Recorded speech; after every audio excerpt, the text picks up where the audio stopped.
नमस्कार साथियों, मैं लेखपाल विनय कुमार आपको अपने YouTube चैनल में बहुत बहुत स्वागत करता हूं। साथियों, आज का हमारा टॉपिक, जैसे कि हमारे बहुत से व्यूअर लोग जानना चाहते हैं कि कोई भी गांव अगर राजस्व के अंतर्गत है तो उस गांव में पैमाइश किया जाना या भूमि की नाप किए जाने का क्या प्रावधान है और किस प्रकार कृषक भाई अपनी जमीन की नाप राजस्व कर्मचारियों से करा सकते हैं। तो आइए शुरू करते हैं आज का हमारा टॉपिक। राजस्व संहिता 2006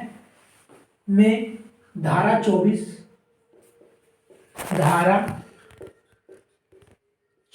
के अंतर्गत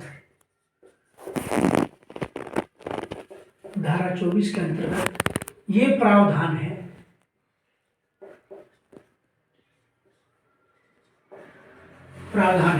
कि कोई भी कृषक जो कि भूमिधर है, राजस्व अभिलेखों में उसका नाम अंकित है, वो अपनी जमीन का अगर पैमाइश कराना चाहता है, उसको डिमार्केट कराना चाहता है, चाहे वो जमीन मौके पर कम हो या फिर किसी दूसरे पक्षकार ने दबा रखी हो, उसमें अगर वो चाहता है पैमाइश करानी, तो धारा 24 के अंतर्गत वो श्रीमान SDM महोदय यानी कि उप जिलाधिकारी के यहाँ वाद योजित कर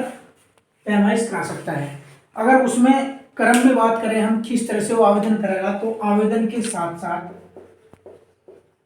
आवेदक उसमें अपना जो भी राजस्व ग्राम है, ग्राम का विवरण, नंबर 2 खसरा ओब्लिक गाटा संख्या का विवरण, नंबर 3 जो पैमाइश कराना चाहता है उसमें विवाद का जो विवाद है, विवाद का संक्षिप्त यानी कि उसका शॉर्ट, उसकी डिटेल, नंबर 4 जो उसके खाते का जो घाटा संख्या है उसके खसरे की प्रमाणित कॉपी यानी कि खसरा की नकल,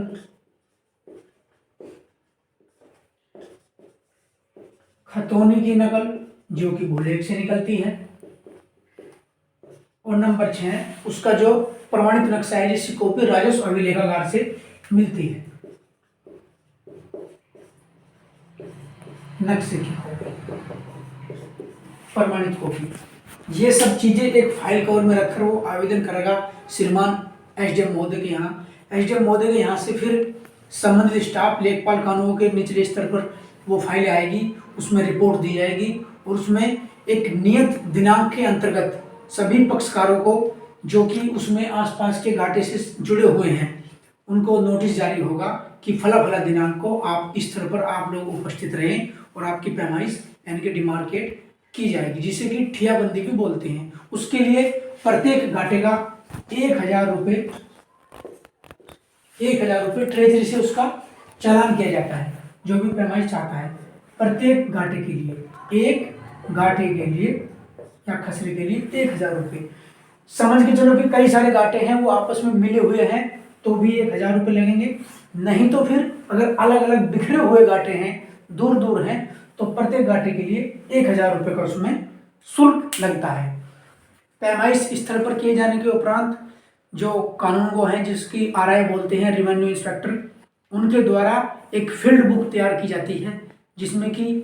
तैयार किए जाने के उपरांत जो मौके पर कृषकगण हैं और उनको उनके हस्ताक्षर अंकित किए जाते हैं। 1-2 गवाह लोग होते हैं उनके भी हम हस्ताक्षर करा लेते हैं। ग्राम प्रधान का भी नोटिस उसमें जारी होता है, ग्राम प्रधान या भूमि प्रबंधक समिति के सदस्य हैं और उनके हस्ताक्षर भी किए जाते हैं। उसके पश्चात ये कार्रवाई तकरीबन 1 महीने के अंतर्गत, 1 माह के अंतर्गत ये कार्रवाई चलती है।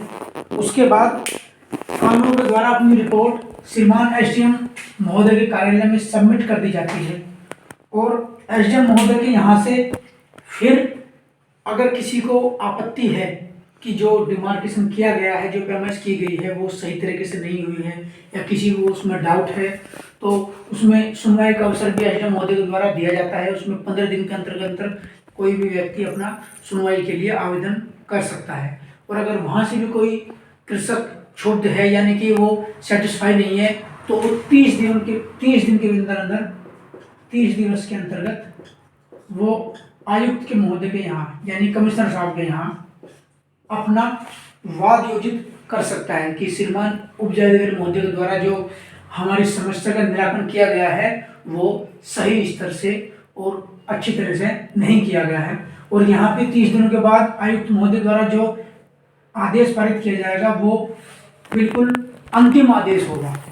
यानी कि उसके बाद कृषक अपनी अपील कहीं दायर नहीं कर सकता। तो साथियों, आज के वीडियो में हमने आपको बताया कि धारा 24 के अंतर्गत पैमाइश कराने का क्या प्रावधान है कि कोई गांव राजस्व में अगर है तो अपना पैमाइश किस तरीके से करा सकता है। मिलते हैं अगले राजस्व अथवा चकबंदी संबंधी टॉपिक के साथ, तब तक के लिए नमस्कार।